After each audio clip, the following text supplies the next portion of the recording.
The first video in the series will provide you with an overview of one of the basic tools used in intensive behavioral interventions, the discrete trial.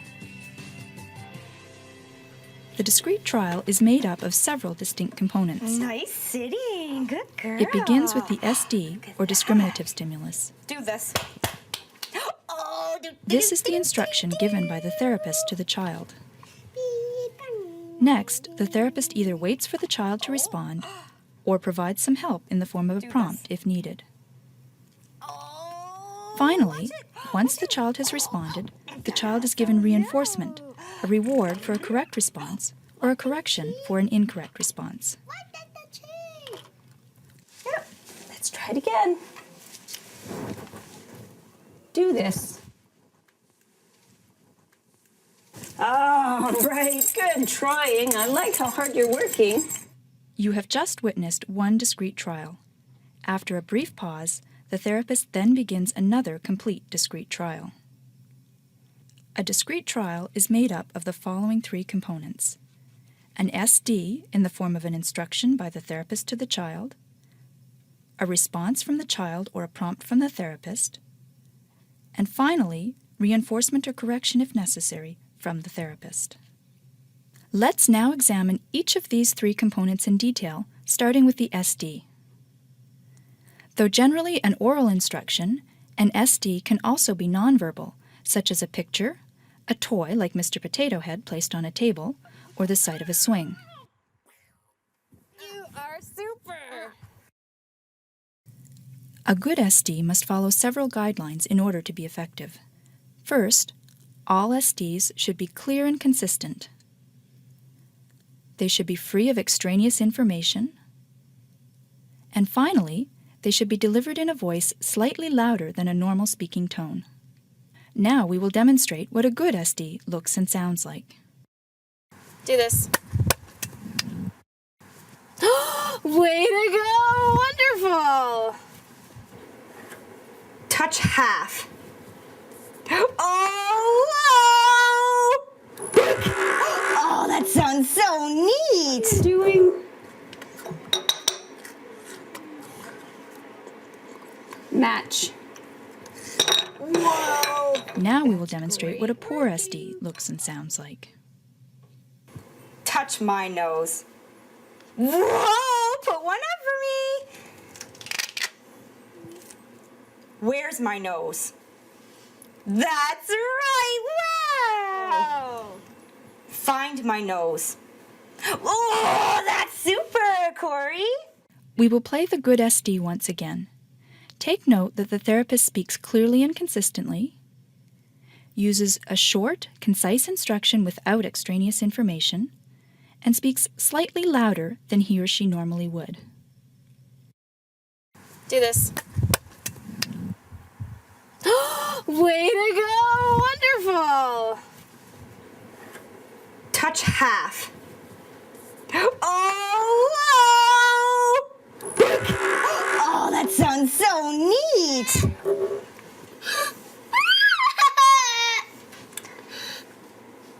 Do this. Good girl! Do this. Do this. Marvelous! Do this. Do this. That's right, Corey! Do this. Do this. Wonderful! Do this.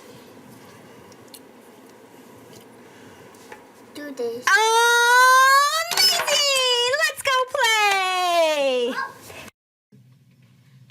Now that we have covered the basics of delivering a good SD, we will move on to the next step in discrete trials: prompting or waiting for a response.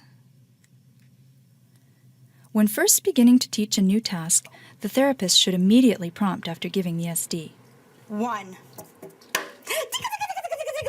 A prompt is some form of assistance to help ensure that the child responds correctly. This teaches the child how he or she should respond to the SD. Indeed, any time a therapist is not certain that the child is capable of responding correctly to an SD independently, the therapist should prompt immediately. Who's that? The next step is the gradual removal of the prompt. This occurs once the therapist believes the skill being taught has been learned, and once he or she is sure that the prompt is no longer needed. When removing a prompt, the therapist must be careful to avoid inadvertently giving a delayed prompt.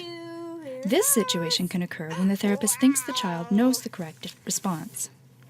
What does this say? The therapist gives an SD, pauses and waits for the child to respond, realizes that the child is not going to respond or is responding incorrectly, and jumps in with a prompt. The therapist must decide before delivering an SD whether or not to prompt, and if so, to deliver the prompt immediately after the SD. We will now move on to the third and final component of a discrete trial, reinforcement or correction. Once an SD has been given, the child responds in one of two ways. Either the child responds correctly and reinforcement is delivered, or the child responds incorrectly and a corrective procedure is applied. We will begin with reinforcement, which is sometimes called a reward. When providing reinforcement to a child, there are several key points to keep in mind in order to maximize its effectiveness. First, reinforcement must immediately follow a correct response. Tickle. Reinforcement is given whether the child responds independently or with the help of a prompt. The second principle of reinforcement is that it should be enthusiastic and involved. If you are excited and enthusiastic when delivering the reward, the child will enjoy the reinforcement more, and that will lead to better learning. Lastly, reinforcement should be varied. If the same stale rewards are used all the time, they will lose their effectiveness. Remember, effective reinforcement is best achieved if given immediately after a correct response by the child, given in an enthusiastic and involved manner, and if the reward is varied. There is one eventuality that we have not yet covered. What happens if the therapist delivers an SD and the child gives an incorrect response? There are two general approaches to dealing with incorrect responses. One which uses an informational no, and one which does not. The traditional approach is to use an informational no. When the child gives the incorrect response, instead of giving a reward, the therapist responds by saying no in a neutral tone of voice. Where does Grandma work? He works in the house. No. Where does Grandma work? Say library. Library. Boink! Yay! Now Let's watch that again. The no is not meant to be aversive or punishing. It is simply meant to provide the neutral information that the response was incorrect and will not be rewarded.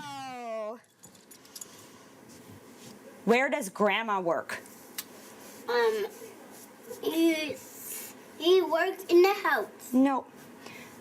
Where does Grandma work? Say library. Library. Boink! Yay! Now you get Starburst! The therapist then goes on to give the same SD again, but on that next trial, the therapist prompts the child to ensure that the child gets the response correct. Another approach is to leave out the informational no. With this approach, if the child gives an incorrect response, the therapist pauses a moment without giving reinforcement, but does not say no. Thumbs up. The therapist then begins another discrete trial Thumbs up. and prompts immediately after the SD is delivered. There. This is to ensure that the child gets the response correct. Let's watch the errorless learning correction one more time. Thumbs up.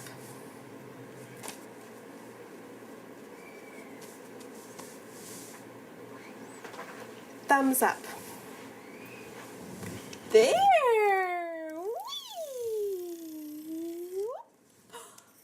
Whee! We have now reviewed the three components of the discrete trial: the SD itself, the prompt or waiting for a response, and reinforcement or correction. The remaining videos in this series will explore these and other topics in detail. We hope that you have benefited from this video and that you will continue to learn as you work your way through the series.